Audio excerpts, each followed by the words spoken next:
Selamat datang di video terbaru saya. Video ini merupakan bagian dari video series yang berdiskusi soal berbagai topik seputar teknologi blockchain dan aset kripto. Video ini diproduksi atas kerjasama dengan Akademi Kripto. Nah, seperti biasa, sebelum kita masuk ke materi, kita akan baca dulu halaman disclaimer. Berbagai informasi yang disampaikan di dalam video ini bukan merupakan ajakan untuk menjual atau membeli instrumen apapun, melainkan untuk tujuan edukasi semata. Termasuk ketika ada penyebutan nama produk, nama merek, nama aset, itu bukan berarti endorsement terhadap produk, merek, atau aset tersebut. Nah, materi apa yang akan kita bahas kali ini? Sintetik dengan ticker tokennya namanya SNX.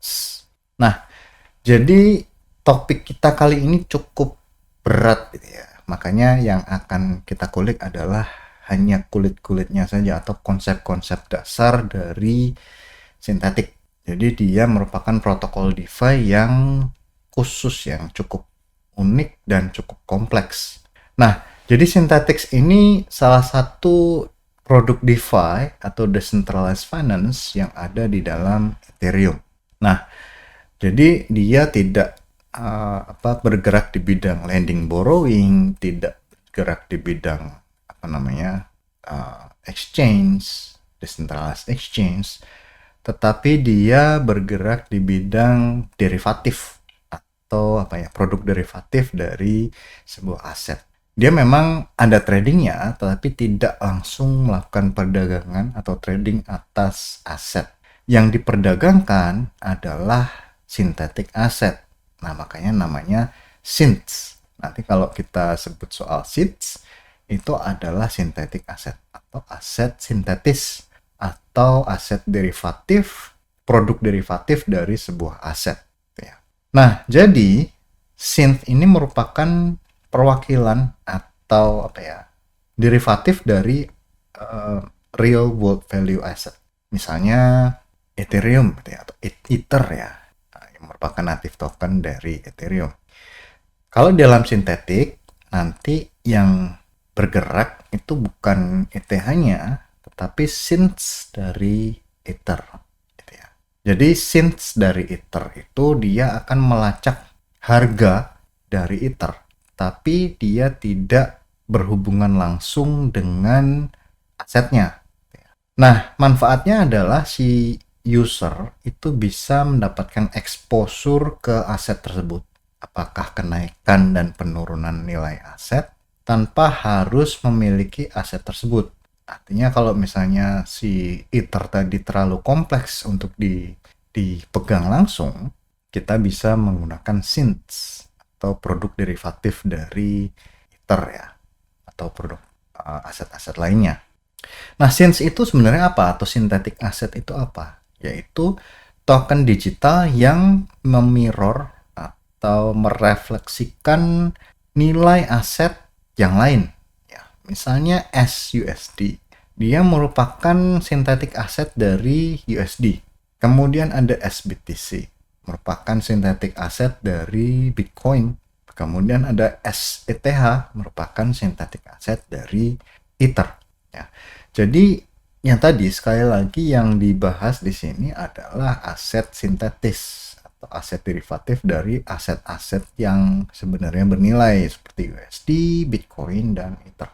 Nah, sebenarnya nanti kita tidak akan langsung berhubungan dengan asetnya, tetapi hanya harganya saja, price-nya saja.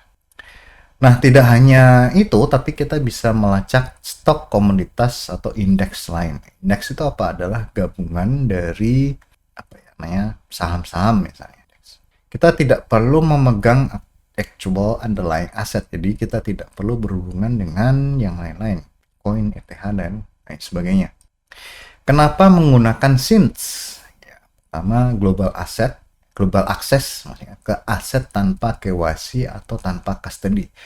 Jadi kalau kita memegang BTC atau memegang Ether, itu kita harus ada soal custody yang harus kita urus. Artinya asetnya harus kita kelola di situ. Kita harus membuat vault, kita harus membuat access control, siapa menjadi admin, siapa yang berhak untuk withdraw, deposit, dan lain sebagainya. Ya. Nah, kemudian tidak ada traditional broker. Jadi kalau ini ya konsep dari decentralized finance itu tidak ada brokernya. Kemudian bisa dipakai programmable dan composable untuk aplikasi-aplikasi DeFi lainnya. Jadi SYNS bisa menjadi salah satu aset untuk diproses lebih lanjut di dalam aplikasi DeFi lain, misalnya B. Nah, jadi dia mengenable permissionless derivative trading. Nah, ini adalah produk derivatif atau produk utama dari Synthetix. Nah, bagaimana cara sebuah SYNS itu dibuat? Yang jadi kolateral dari SYNS itu adalah SNX token. Nah, SNX token itu adalah token natifnya protokol Synthetix. Nah, ketika seseorang atau pengguna tadi melakukan staking SNX, dia boleh melakukan minting SYNS. Apakah SUSD, SBTC, atau SETH gitu ya. Dengan melakukan locking dari SNX. Tentu saja valuasi dari SNX itu harus lebih tinggi dari nilai dari SYNS. Nah, misalnya kalau ini artinya over collateralization. Dia menggunakan konsep over collateralization. Misalnya over collateralization-nya 400%. Artinya kalau kita mau meminting SUSD senilai $100, kita harus melakukan staking SNX senilai $400 SNX dalam bentuk SNX. Kemudian ada namanya debt pool atau pool utang. Itu melacak berapa total nilai valuasi SYNS yang diminting, yang sudah di-issue. Nah, jadi SYNS ini bisa kita lihat sebagai posisi utang terhadap SNX, terhadap token SNX. Tetapi SYNS tadi itu akan melacak berapa valuasi aset ya. Jadi aset real world lain gitu ya dalam bentuk SYNS. Padahal kolateralisasinya adalah SNX. Ini sebenarnya mirip seperti lending borrowing, tetapi konsep lending borrowing adalah kita melakukan deposit dan mendapatkan aset yang real ya. Kita deposit misalnya ETH, kita meminjam dalam bentuk USDC misalnya. Tapi kan ini semua kita berhubungan dengan aset langsung. Tetapi kalau Synthetix kita hanya berhubungan dengan derivatifnya. SYNS-nya itu adalah aset derivatif dari sebuah real world asset yang lain gitu ya. Seperti itu. Nah, SNX token ini memegang peranan yang sangat penting di dalam Synthetix ya. Jadi SNX merupakan native token dari Synthetix, kemudian menjadi kolateral untuk minting SYNS. Kemudian staker itu akan mendapatkan fees dan inflation reward. Jadi kalau kita melakukan minting itu kita akan mendapatkan fee gitu ya. Karena kan kita melakukan deposit.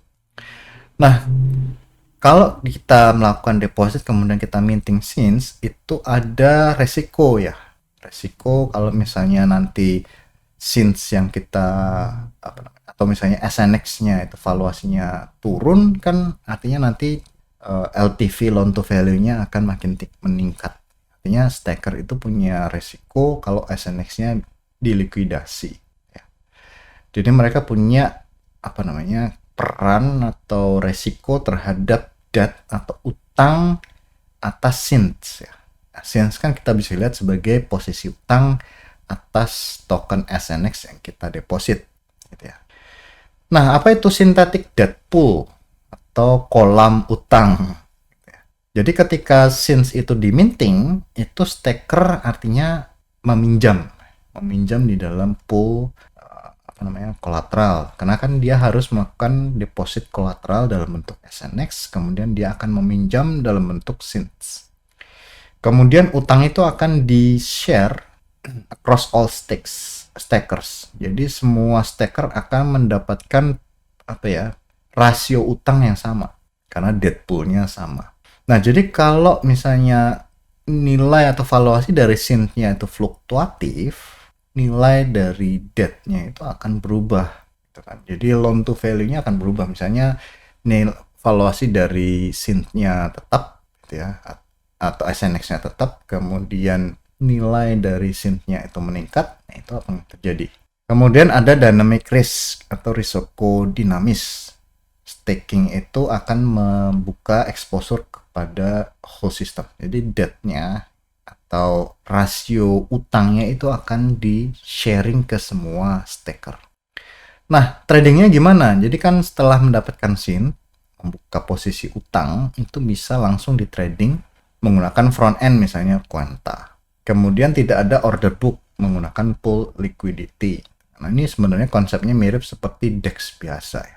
Kemudian proses perdagangan itu sangat bergantung pada price fit ya Oracle. Jadi kalau misalnya memastikan berapa nilai dari sebuah aset synth itu menggunakan Oracle. Kemudian dia akan instant execution menggunakan dan low slippage. Karena kan semuanya bergantung kalau price-nya itu ditentukan oleh Oracle, bukan ditentukan oleh misalnya kalau di dalam Uniswap itu kan ada rumusnya. Nah, kalau ini tidak ada, menggunakan Oracle seluruhnya. Nah, Oracle dan price fit. Nah, jadi Oracle memegang peranan penting karena price datanya semuanya didapatkan dari Oracle karena synths-nya sendiri itu tidak mengandung aset. Jadi dia harus melacak price data dari pihak lain. Ya. Jadi untuk melacak harga synths itu bergantung pada Oracle supaya si nilainya itu selalu sinkron dengan valuasi aslinya. Misalnya yang synths SETH tadi atau SBTC, kan ETH dan BTC-nya tidak ada di dalam sintetik. Jadi mereka harus mengimpor nilai atau harga dari pihak lain, dari Oracle, melalui Oracle. Nah, jadi kalau nilai itu atau harga atau data harga itu sangat sangat berpengaruh dalam proses minting, burning, dan trading tentu saja. Jadi dia harus percaya pada Oracle. Ada proses trust di sini kepada Oracle. Jadi reliability dari SYN atau sintetik secara keseluruhan itu bergantung pada tingkat reliabilitas dari Oracle. Insentif dan reward, kan tadi si staker itu punya resiko yang dia mendapatkan exposure terhadap rasio utang di dalam debt pool. Nah, tapi dia juga mendapatkan profit dari trading fee, biaya trading dari synth. Kan dia tadi minting synth ya. Jadi transaksi synth dia akan mendapatkan trading fee. Kemudian SNX inflation, dia akan mendapatkan SNX baru. Karena proses konsep dari SNX adalah inflation. Kemudian ada reward tergantung dari kalau rasio kolateralnya bisa tetap sehat, itu akan mendapatkan extra reward. Tapi kalau rasio terlalu rendah, akan dapat penalti. Nah, semuanya akan diproses oleh si protokol ya, reward dan penalti ini. Resiko dan tantangan. Pertama, price volatility ya, SNX. Semuanya kan bergantung pada SNX. Karena SNX itu jadi satu aset yang jadi kolateral ya. Jadi kalau SNX-nya harganya terlalu volatile, jadi sistem health-nya bermasalah. Kemudian ketergantungan pada Oracle. Kalau Oracle-nya gagal, artinya synth-nya harganya bisa jadi tidak sinkron terhadap nilai atau valuasi dari aset yang asli ya. Asli seperti BTC atau Ether. Kemudian model utangnya cukup kompleks, sangat kompleks kalau dibandingkan dengan misalnya lending borrowing biasa. Tapi kalau ini karena dia derivatif, jadi debt modelnya juga lebih kompleks ya, jauh lebih kompleks dari lending borrowing biasa. Kemudian juga soal regulatory uncertainty, jadi soal aturan regional atau lokal di mana si sintetik tadi dipakai.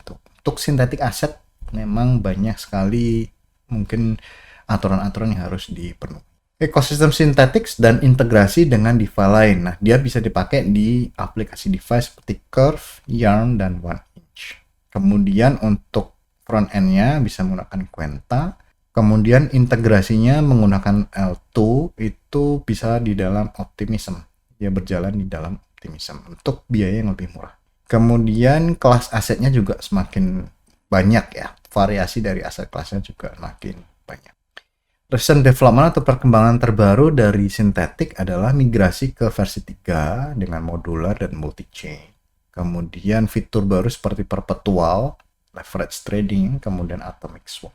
Kemudian ada fokus juga ke user experience dan capital efficiency dari Synthetic. Summary, tadi kita bicara sedikit soal dasar-dasar Synth atau derivatif, produk derivatif dari aset tertentu.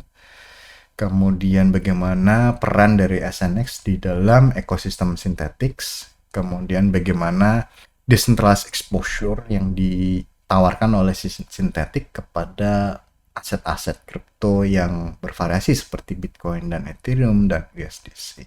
Nah, jadi si Synthetic ini cukup powerful tapi cukup kompleks karena ya kita tidak masuk ke aset biasanya, tradisional aset seperti Bitcoin, Ethereum, tapi ya tadi aset sintetis atau aset derivatif. Jadi konsepnya memang cukup sulit dipahami ya. Makanya edukasi ini cukup penting kalau kita mau meningkatkan peran dari Synthetic di dalam ekosistem decentralized finance. Nah, sampai di sini video kita kali ini. Sampai jumpa di video berikutnya. Terima kasih.